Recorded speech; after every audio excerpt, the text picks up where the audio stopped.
of Light. I do have family over, so just be aware of extra noises. Actually, I wonder if I can flip you around. Let's see what's going on over here. Do do do do do do do. Say hi. Where? What? Over here, Dad. Oh, Over here. Oh, there's a reverb. Can you just turn? Okay, cool. Anyway, so yeah, I've got my my dad, my stepmom, and my brother here. It's really nice. And we've just been doing some archery, walking in the forest, some really nice grounding human things. So that's been lovely. And just a really cool little story. I started doing sculptures. I felt the need to, I don't know, start getting into sculpture work. So I started getting into it and I created this kind of like a gray being, I guess you could say. And something just told me the day before my family was coming that I needed to work on it again. And I thought to myself, well, I have a crazy busy day and I definitely do not have time to work on this sculpture. And then as I begin to work on it, I realized that it is a spirit guide for my dad. His name is Mr. Gray. And this is what he looks like. He's got a bit of a bug eye going on, but I think he's really cute. And it's a pretty good first sculpture, I think, for my first round. And I'm like joking with my dad that Mr. Gray is his accountability partner, so he's always got to be creeping. He's always got to be watching just to make sure, you know? And then, of course, Dad, you know, I will astral travel over to you and creep myself, okay, if you don't listen. All right. So let's talk about today. Let's talk about what we're going to be talking about. Today I want to talk about, I actually want to answer some huge questions that human beings have about the universe. How does the universe work? And how do we navigate through the universe? These are age-old questions that philosophers and religions and quantum physics even, and even astrophysicists have tried to answer for many, many years. So I'm excited to kind of get into it. I also felt super called to do some drawings today. And thank you so much, Sharma, as always, for that super chat. Thank you, Alice, for that super chat as well. Gotta love those triple and double digit numbers. So I feel like images are going to be a good representation for what we talk about today and that interconnectedness. So I'm just going to dive right into it. I don't really have any major announcements. I guess I want to say we are into September and I do have a huge release that's happening at the end of this month. And the best thing about the release is that it's absolutely free. It's going to be very entertaining. And I'm hoping that everyone's going to be able to access it all over the world. And I'm not sure as of right now. So you'll start to see some really interesting posts on Instagram and YouTube and Facebook about this new release. All right. Let's begin at the beginning, which is not really the beginning, but let's begin with the human body. Okay. How does the human system work at an energetic vibrational level? Well, this is pretty much how it works. I wish I had an extra pen here so I could point things out. Rob, actually, can you pass me a pen so I can have a pointer stick? This is great. I mean, I've got assistants. I've got 3 assistants around me. Thank you. Okay, cool. So this is how I see the human body, or I guess the human energy field, okay? So originally, we are used to the 7 chakra system. I think everyone's pretty much familiar with the 7 chakra system. What I drew on here was the 13 chakra system. For those of you who don't know that we are transitioning from the 7 chakra system to the 13, this is really important stuff. So I figured I would just kind of throw it in there as a bonus. We are opening up new chakras in our hands, which actually means that we will all be able to heal others and we will be able to heal ourselves with these new hand chakras. We are opening up ear chakras, which means lots of ringing in the ear, lots of tinnitus, lots of even like ear popping, ear aches, weird ear leaking definitely happens when you start to open up those chakras. And then we are actually opening up 2 extra chakras above our crown chakra as well. And this really helps with connection to source. So I wanted to kind of explain that system. Now, our aura looks like a torus. Someone already mentioned that this looks like a torus. Even when I was drawing it, I realized that it's in fact a figure 8 drawing. And all of that energy that we pull in that creates our aura is converging within us, which is really awesome. We release energy out through the bottom. We bring energy back in. This is also how you do Tantra meditation. This is how you, do interesting things with Tantra. I'm not going to go into it because it's a family show at this point in time. So anyway, so that's the system. Now, when we start to be aware of the interconnectedness of our own system, our own chakras, thank you so much, Corinne, for that super chat. Super, super nice. A couple things that you need to be aware of. The number one thing when we start to activate our other chakras, when we start to really activate our own aura and our consciousness, is heightened sensitivities. Sounds will be louder. Textiles will be more textile-y, all right? Even what you see around you will look more vivid. And this is what happens when we naturally release DMT or dimethyltryptamine in our pineal gland. Things become brighter, they become more visceral, all right? So it's really important to know. You also bring a new level of awareness to your body, not just your body, but your soul, your energy field. You begin to become more sensitive, more empathic, more overwhelmed, more anxious, more all of that when you actually start to pay attention to these other systems, okay? So that's really important. I also want to mention too that when you start to expand and open up and unlock, you also begin to need to place healthy boundaries around yourself and other people and maybe your job and maybe your partner or what have you, because you're oversensitive, okay? You are putting your energetic connections before your physical connections, which means any sort of attachment on the physical material world will start to dwindle away, and your connections to the energetic world, to plants, to trees, to other people will become very overwhelming and sensitive, sometimes in a positive way and sometimes in a negative way, which basically creates the need for healthier boundaries to our world. All right, so please be aware of that. Thank you so much, Giselle, for that beautiful super chat as well. And then I also want to mention too, you actually start to heal your body when you start to become connected to your own system. Okay, you start to heal your body because you start to listen. Oh, I'm not really feeling that banana in this moment. Oh, I don't really feel like coffee today, and yet I drink coffee every day. You're going to be more aware, more sensitive, more tuned into your own systems. This is step 1, everyone. Step 1. There are many steps. This is great, but it's also step 1, okay? So that is the first level of interconnectedness that we have in the universe. And it gets more and more intense. Thank you so much, you guys, for these super chats. Really appreciate it. Thank you, Christopher. Thank you, Jay. All right, so level 2 of interconnectedness and how we can really harness these powers and abilities, but also just understanding the different levels that we have the capability of tapping into. We are a hybrid species. We have so much DNA within us to activate, and we really keep ourselves small based on what society projects us into, right?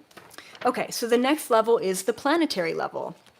This is how, when I astral travel and I remove myself from the planet and I'm looking back at the planet, this is how I see the planet. This is really cool. So, just like human beings have chakras within our body, the earth has its own chakras of sort. I've said this before, but all a chakra is an energetic line intersecting with another energetic line or many energetic lines to create a portal or a vortex or a chakra. This is how I see the planet. Thank you so much, Juliana. So you can see that there's lines here on the planet. These are energetic lines. We can't see them, but if you're sensitive enough, you can tune into them. You can tap into these lines. You can also dowse with dowsing rods and find these energetic ley lines. When these energetic ley lines intersect with one another, they create, same thing, a chakra, a portal, a vortex. I've created the vortexes all around. This is kind of what they look like. They look like little mini tornadoes if you look at them from a side. Okay, they get bigger and bigger. They start off being a chakra, right, in our body, and they expand to the planet, and they are huge portals and vortexes that we can utilize and access.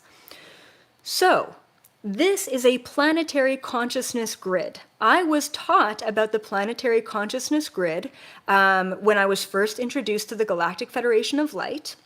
And they told me, this is crazy, but they told me that they manufactured, they created this consciousness grid around planet Earth. This is not naturally occurring in the universe. This is manufactured, this is man-made. And what I realize is, especially with the angelic frequencies, they have created this consciousness grid to allow every human being, but essentially every living thing on the planet, to connect to each other. I can connect to you over there in Norway, not with the internet, but with my conscious vibration. I can, this is really cool. When we start to become aware of this grid and we start to become aware of the fact that billions of people all over the world, billions of souls, even more than that, trillions, probably with all the plants and animals as well included, we can all connect to the same consciousness grid around planet Earth. What does that mean when you connect to the grid around planet Earth? It means that you can gain access to information.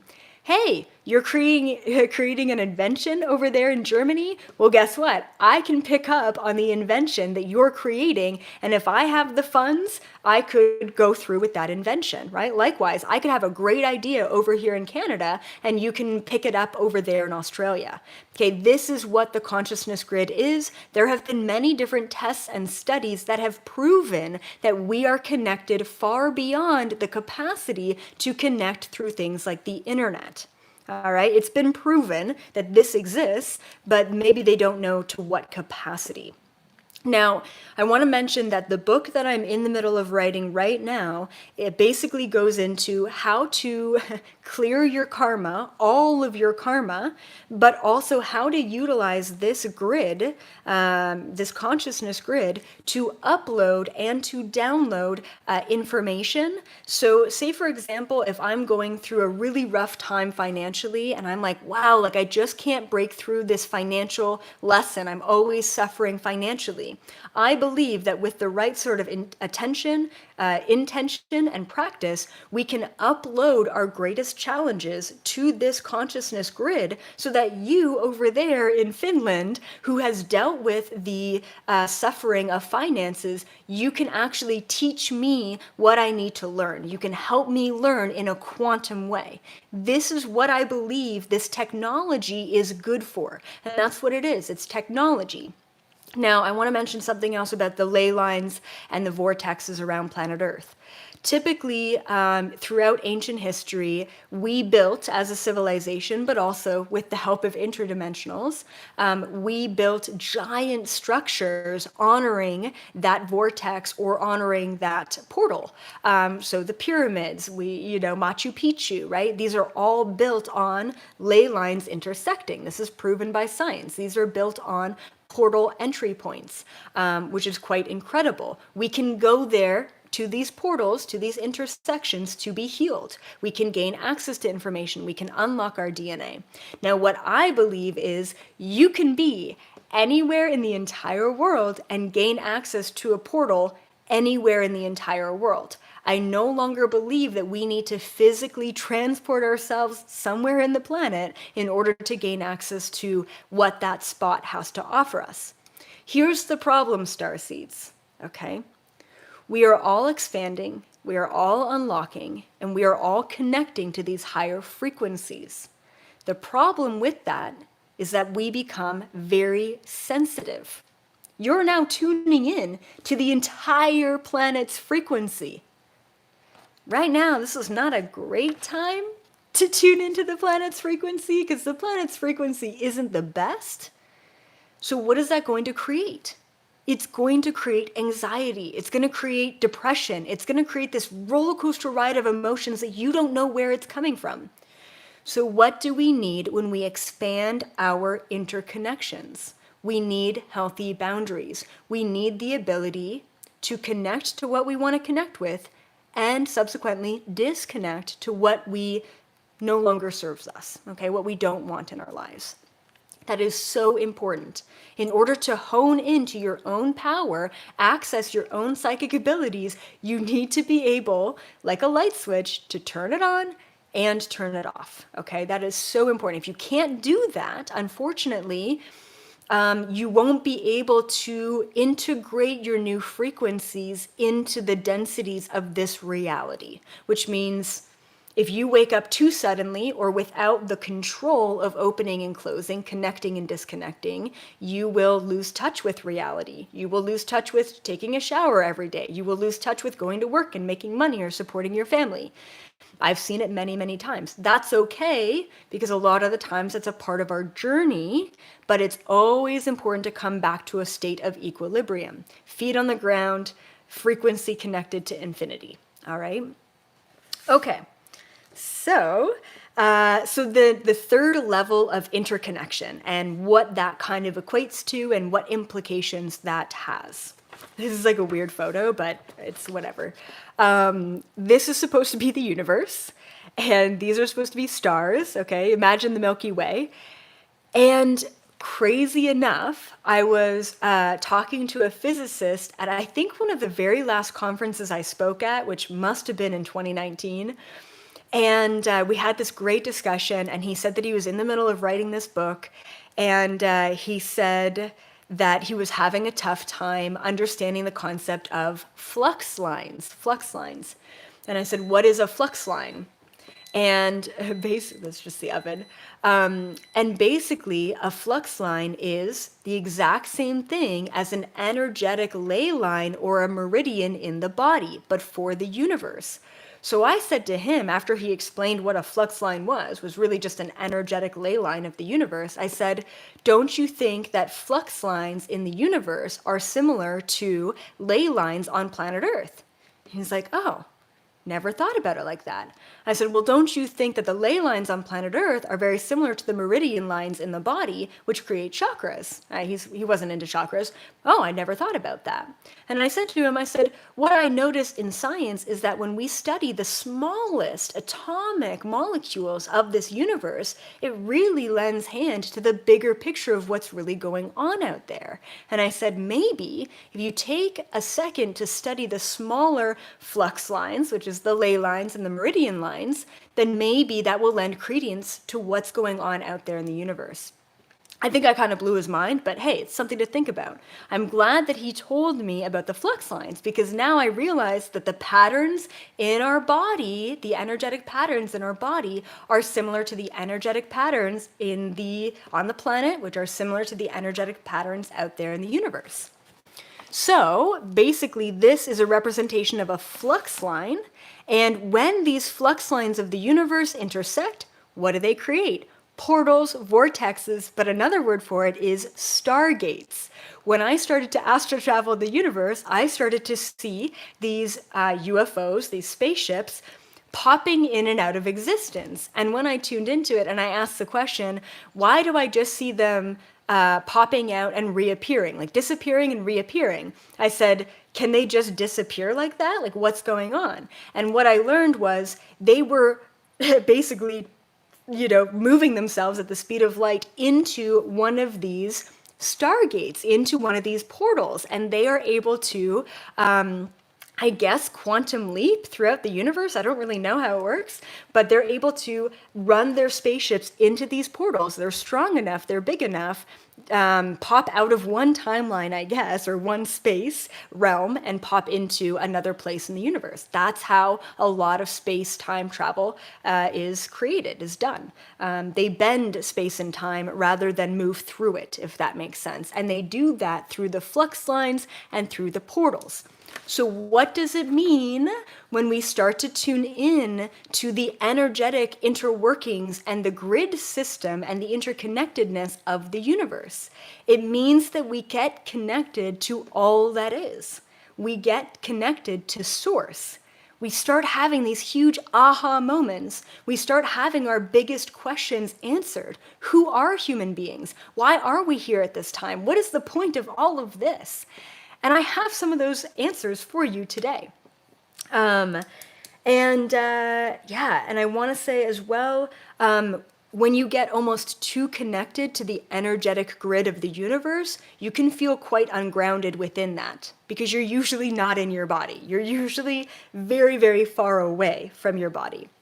So I was chatting with my dad and my brother today, and it was like so beautiful. And one of the questions that they had for me, and I felt like I needed to share this with all of you, was how do we navigate as a soul the interconnectedness of the universe? And I thought that was a great question. And this actually goes back to something that I discovered many years ago. Now, my history, right, my beginning of awakening is within past life regression, which was aided definitely by my dad. And his connections. And I assumed, okay, when I started doing past life regression for clients off of this planet, because that's what I was really interested in, I assumed that if they were a seventh dimensional being, they were in the future because they are here in the third dimension.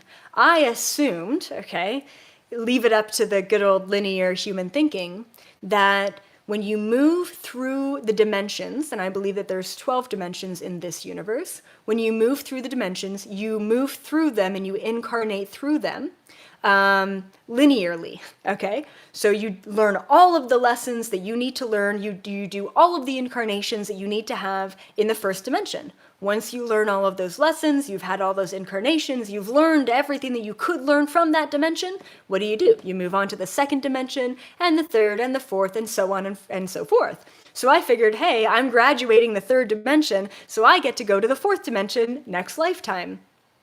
Doesn't work like that. To my surprise, I started doing sessions and past life regressions for clients who went back to their very last lifetime and they were an 11th dimensional angelic being debating whether or not they wanted to come to planet Earth as a third dimensional being. And what I told my dad and my brother is that this is why it's so difficult to be a starseed.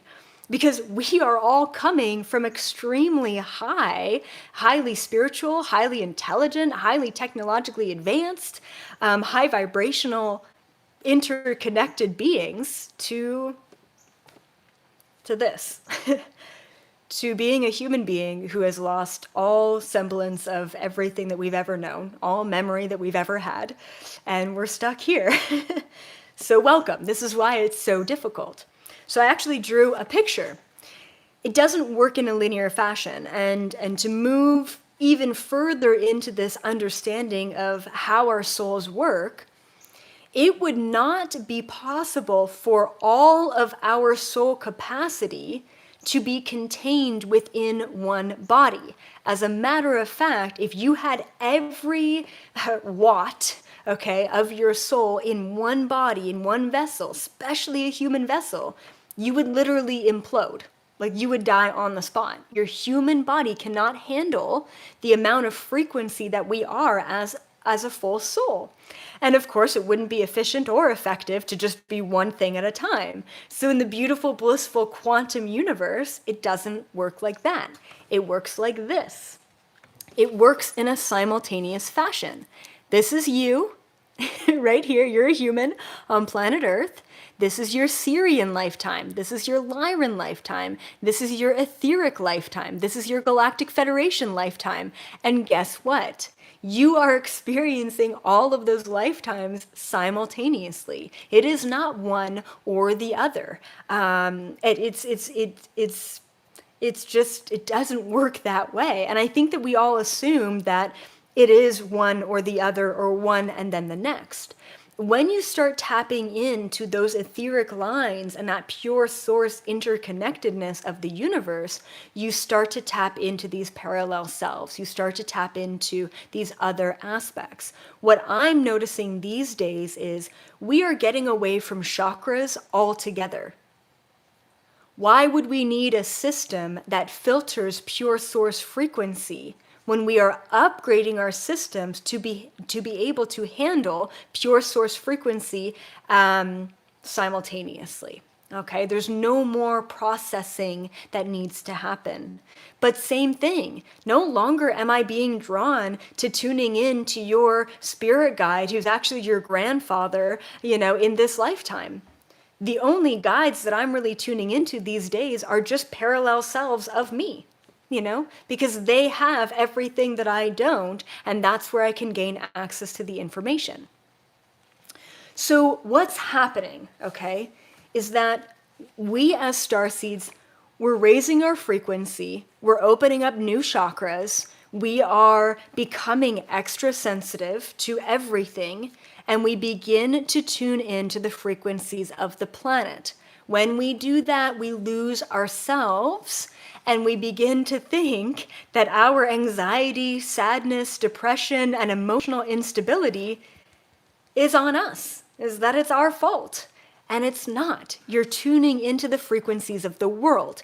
It is so overwhelming for us to expand. Feels good to expand in our own body, but when we start to expand and tune into this, we get so shocked, so overwhelmed, so overstimulated that we shut ourselves down before, where's my other sheet? Before we can tune into the universal frequencies. We stop ourselves. We stop ourselves at the fourth dimension frequency. We don't allow ourselves to go beyond the energetic realm of this planet. And that's really important. So, that is how we as souls navigate the interconnectedness of the universe. And just by understanding how we work with the different planes of existence, understanding how the different planes of existence work, we can tune into that and gain access to our power. And what I'm saying to you is healthy boundaries are key. Understanding how to open and close things like your third eye is key. And really bracing yourself to go beyond the woes and the polarity of this planet and really to connect to source frequency, to the connections beyond just this planet, beyond polarity itself, to connect to the unity of all that is. And what's the point? What's really the purpose of all of this? I get this question all the time. EA, what is the point of being a human being? I mean, being human is a very special thing to be at this time. And we're not even going to get into that. The point of incarnating into any living thing all across this entire universe is just to experience. That's it. It's a journey. So when this matrix reality tells us that the point of this existence is to get a good, retirement plan and to save a bunch of money or to buy a bunch of sporty cars or whatever, you think that this matrix is telling you, that's not the case. It's actually to experience. That experience, those lessons, those risks that you are taking right now, they will follow you through. And the number one thing that I hear from almost every soul, every spirit that I cross over to the other side, these are human individuals, I guess, human souls crossing over to the other side, is, I wish I really didn't let that thing frustrate me. I wish I didn't get so caught up in my job. I wish I didn't care about something that didn't really exist as much as I cared about it. I wish I spent more time with my family. I wish I told my daughter that I loved her more, right? Whatever it may be. But there are so many things that we regret, and it's never about, I wish I bought more shit. I wish I had more money. It's never, ever about the physical material world. So I want to ask you, Starseed, at the end of this video, what are you doing to fully be here? To fully experience the levels and the layers and the interconnectedness of this reality? What are you doing for your mission to be on the journey? There is no destination, my friends. You're here. You're in it. The destination, the goal, is now. So what are you doing to make the most of it? And with that, beautiful, beautiful starseeds, thank you all so much, as always, for being here. Me and my buddy, Mr. Gray, wish you a very beautiful rest of your Monday and a really great rest of your week. I will be back live next Monday at 5:55. I will see all of you, as always, in the fifth dimension frequency.